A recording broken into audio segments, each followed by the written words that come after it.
Bonjour et bienvenue, merci d'être là avec nous pour pouvoir aujourd'hui parler de santé avec Philippe Bouchot. Bonjour Goulven. Bonjour à chacun. Donc merci de découvrir un peu comment trouver les astuces pour pouvoir obtenir une maison qui soit bonne pour la santé, bonne pour la vie.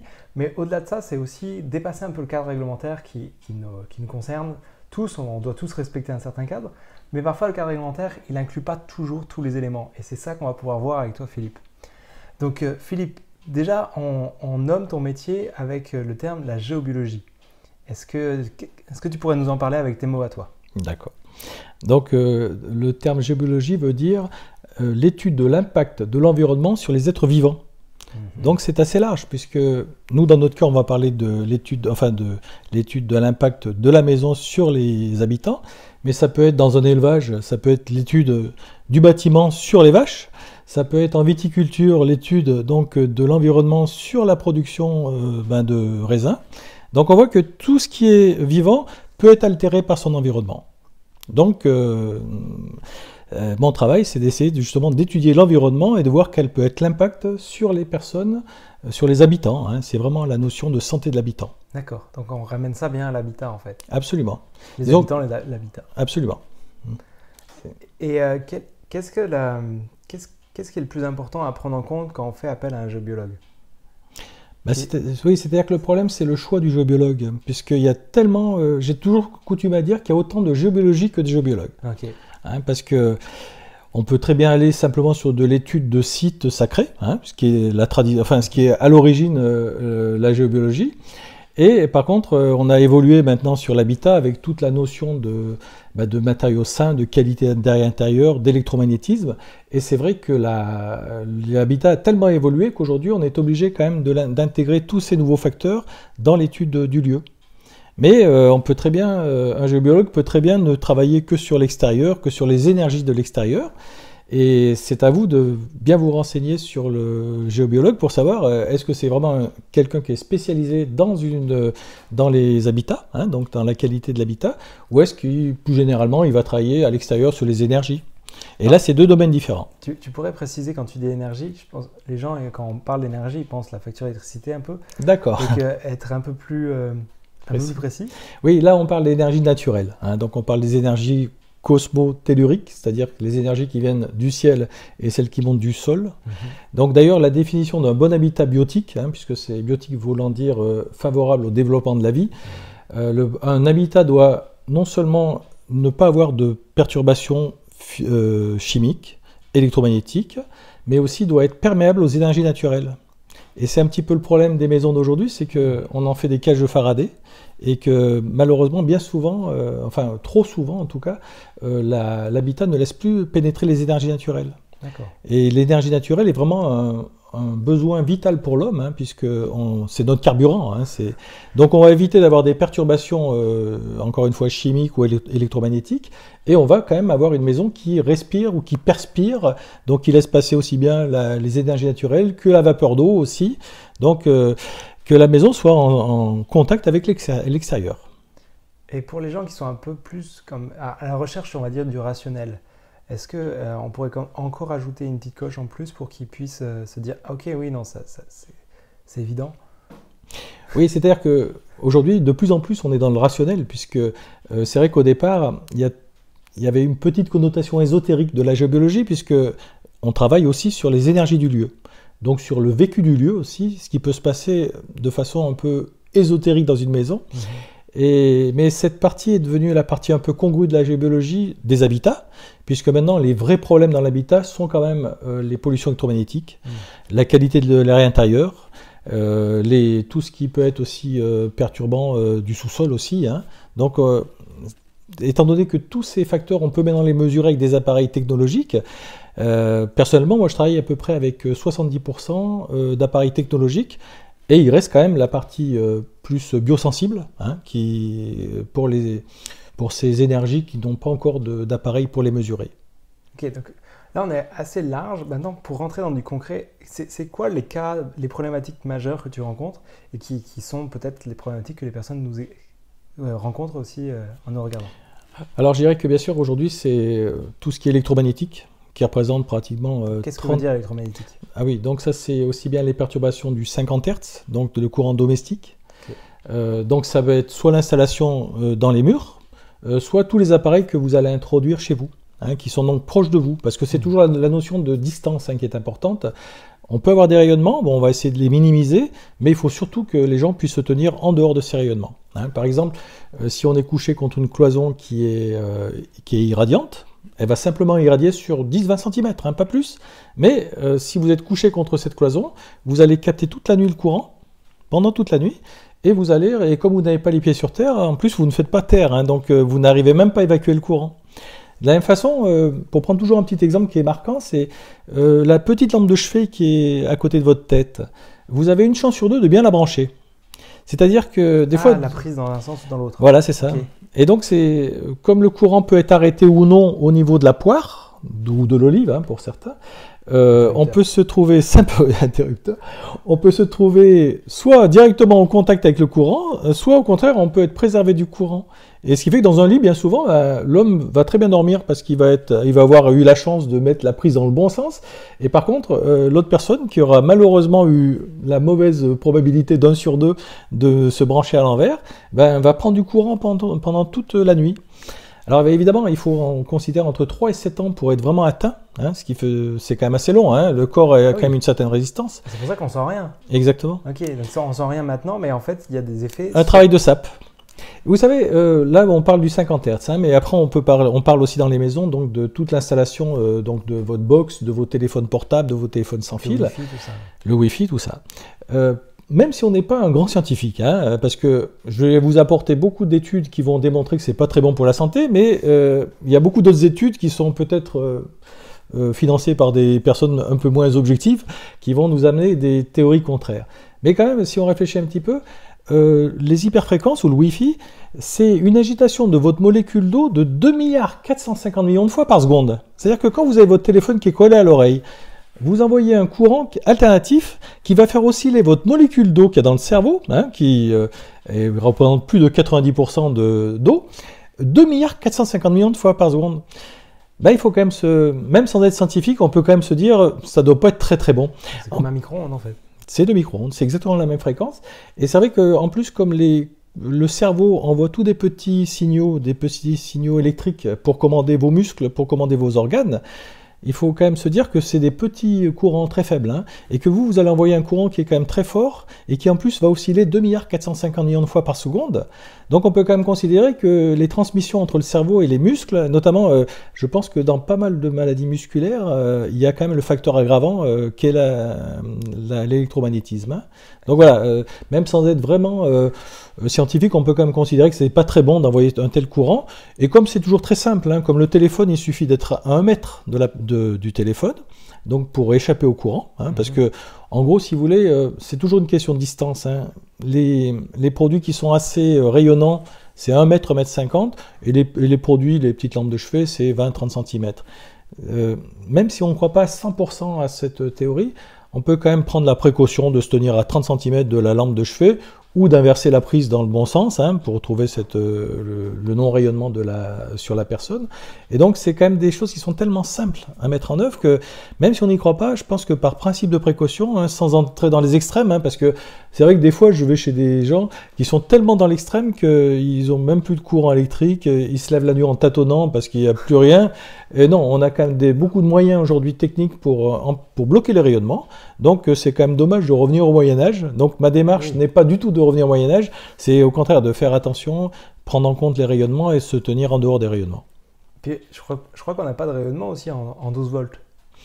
Oui, alors si, c'est-à-dire que le problème de 12 volts, c'est qu'en champ magnétique, il peut être plus important parce qu'avec la formule P égale UI, on a au contraire un champ magnétique qui est très important. D'accord. Donc, non, il faut vraiment toujours se tenir en dehors des courants. Et là, on est sûr d'être tranquille. Hein, donc, quand on a fait le switch du courant continu au courant alternatif, en fait, c'était quand même mieux pour la santé. Bien sûr. Mais il faut continuer après ce processus de dire, voilà, il y a une centaine d'années, on s'est rendu compte que c'était pas si bon que ça au quotidien. Mais peut-être que il y a des bonnes choses aussi, hein. Je ne remets pas en question les installations solaires ou ce genre de choses. et trouver toujours des bonnes solutions. Oui, c'est-à-dire qu'en principe, on peut vraiment bénéficier du progrès. Hein. Moi, j'ai un téléphone portable, hein. Simplement, j'ai une oreillette, anti-ondes d'ailleurs. C'est-à-dire qu'il y a un tube d'air, hein, parce que là, on arrive à éliminer le cheminement du courant jusqu'à l'oreille. Donc, en posant le téléphone à 1 mètre et en ayant cette oreillette anti-ondes, on n'a plus de problème. Hein. Donc, j'utilise le téléphone portable aussi, hein, parce que c'est pratique.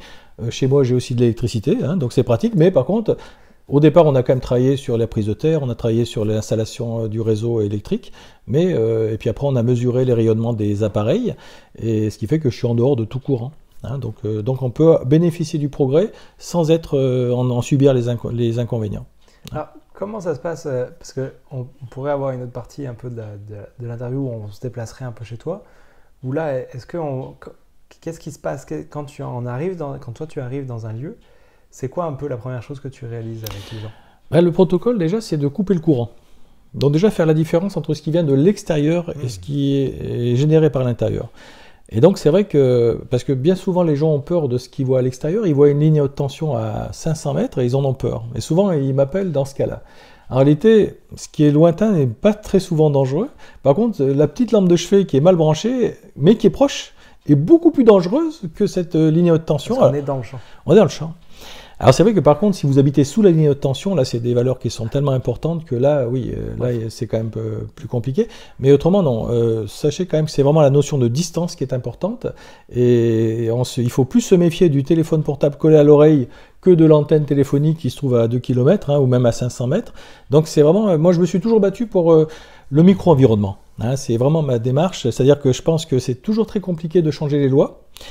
Aller se battre contre un opérateur de téléphonie, c'est toujours compliqué, hein, parce qu'en plus ils ont les normes pour eux, hein, donc il faut quand même le reconnaître. Hein.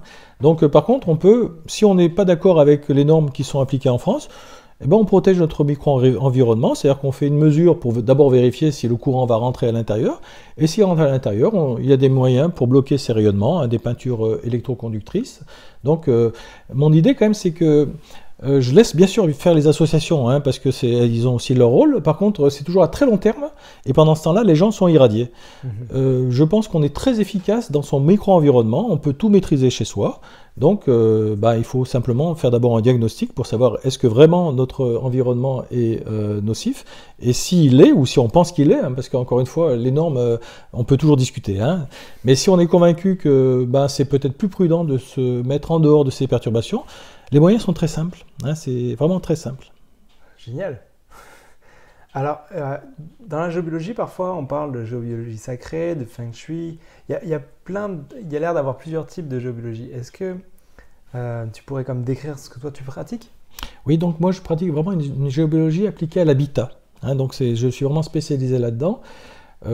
Après, c'est vrai qu'encore une fois, on peut aller dans les vignes, on peut aller dans les champs, on peut faire donc aussi aller dans les fermes aussi avec les vaches. Hein. Donc après, c'est tout ce qui est vivant peut avoir peut être influencé par son environnement. Sensibilité, donc c'est vrai qu'on peut aller travailler aussi dehors. C'est vrai qu'à l'origine, hein, ça n'avait pas le nom de géobiologie. Hein, on l'a repris un peu ça à tort, mais c'est vrai qu'au départ, c'était les bâtisseurs qui maîtrisaient les énergies. Donc, comme aujourd'hui, justement, on a effectivement aussi un problème d'énergie dans les maisons, on a repris un petit peu le savoir des bâtisseurs, mais en réalité, à l'époque, on n'appelait pas de ça du tout la géobiologie. Hein, et d'ailleurs, la géobiologie n'existait pas avant, puisque les bâtiments étaient sains, hein, parce qu'on avait de la paille, on avait des murs en terre, donc d'abord on n'avait pas de pollution électrique, on n'avait pas de pollution chimique, et en plus l'énergie circulait bien dans les maisons, donc la seule chose qui était faite un peu entre guillemets en géobiologie, parce qu'il n'y avait pas de nom, c'était les Romains qui mettaient des moutons sur un champ. Et puis au bout d'une année, ils regardaient les tripes des entrailles des moutons, et si les entrailles étaient en bon état, ils considéraient que le terrain était bon, et s'ils étaient mauvais, ils disaient on va chercher notre terrain. Ah oui. Mais bon, aujourd'hui c'est vrai que c'est difficile de demander à un promoteur quand même de mettre pendant 1 an des moutons, et puis après de ne pas utiliser un terrain. Donc voilà, c'est plus rapide de passer par toi. Voilà, c'est plus rapide, et c'est quand même plus sûr. Donc voilà, donc c'est pour dire qu'à l'époque le lieu n'était pas mauvais, hein, donc l'environnement n'était pas mauvais. C'est vraiment l'homme, hein, qui a créé quand même des matériaux qui sont pas naturels, Et on ne sait pas pourquoi, mais on s'aperçoit que tout ce qui n'est pas naturel ne va pas au vivant. Hein. C'est un peu comme les habits aussi. Si on a du coton ou des chaussures en cuir, on ne transpire pas. On n'a pas d'électricité statique. Par contre, si vous commencez à mettre de l'élastomère, vous prenez le jus quand vous touchez la voiture.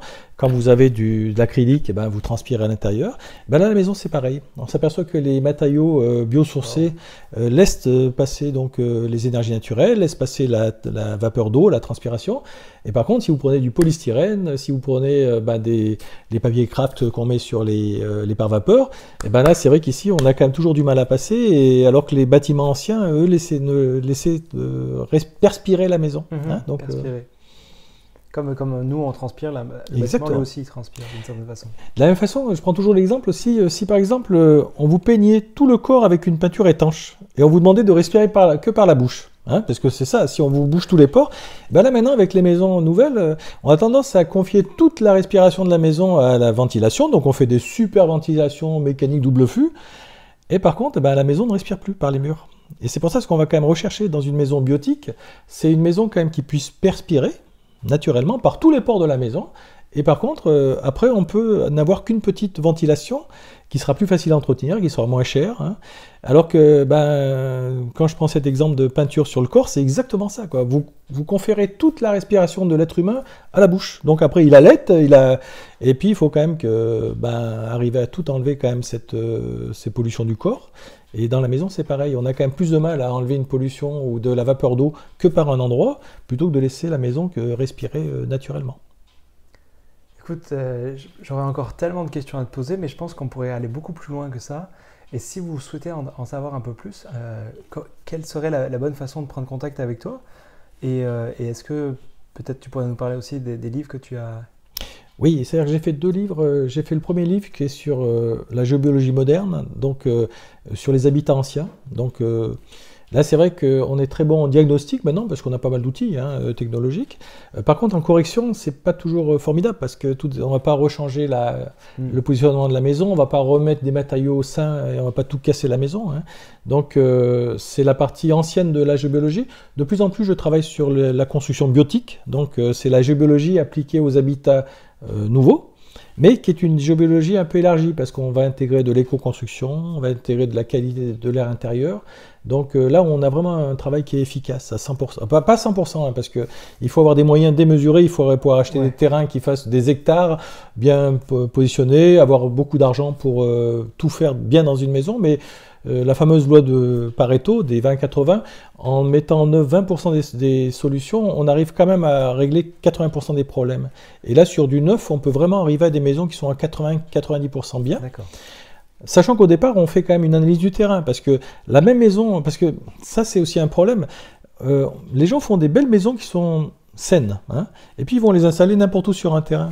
Et ça, c'est quand même dommage, parce que on peut vraiment dégrader la qualité de la maison par le terrain.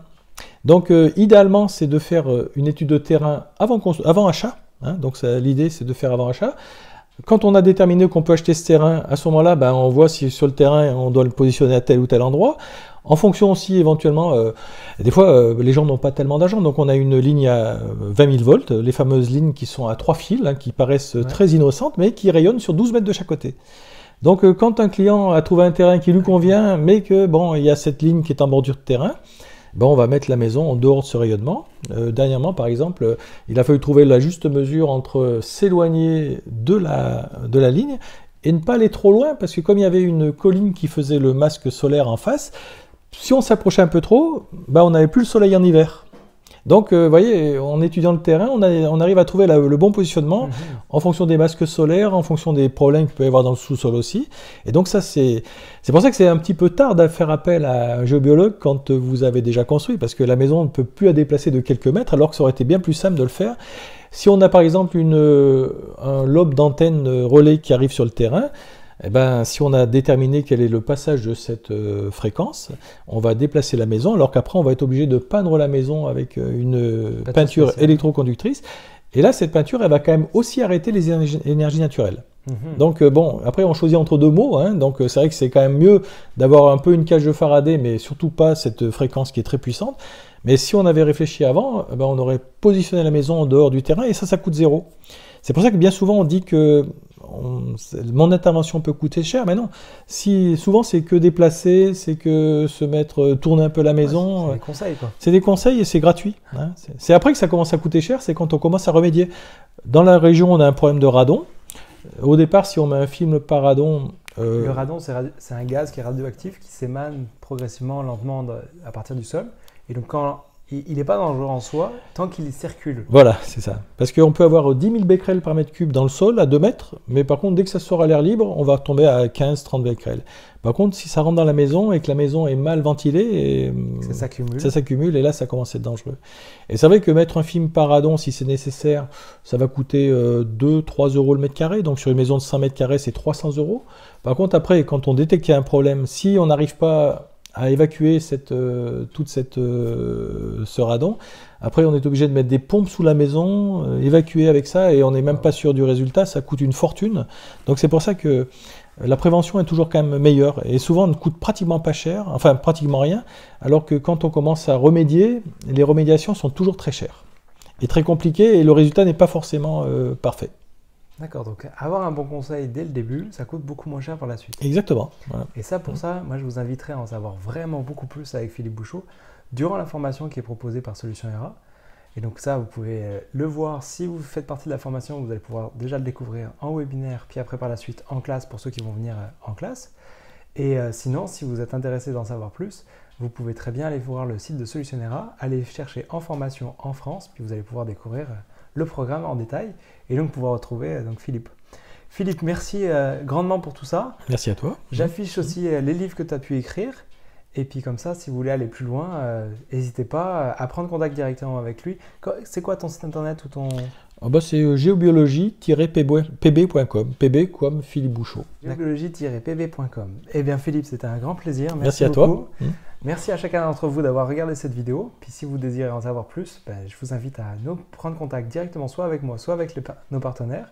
Et puis peut-être que la formation pourra répondre, à force de conseils, à vous permettre de concevoir et construire une maison qui soit économiquement bien plus intéressante et limite un temple du bien-être. Exactement. Un temple pour la santé qui soit à plaisir. Allez, à tout bientôt. Au revoir. Merci.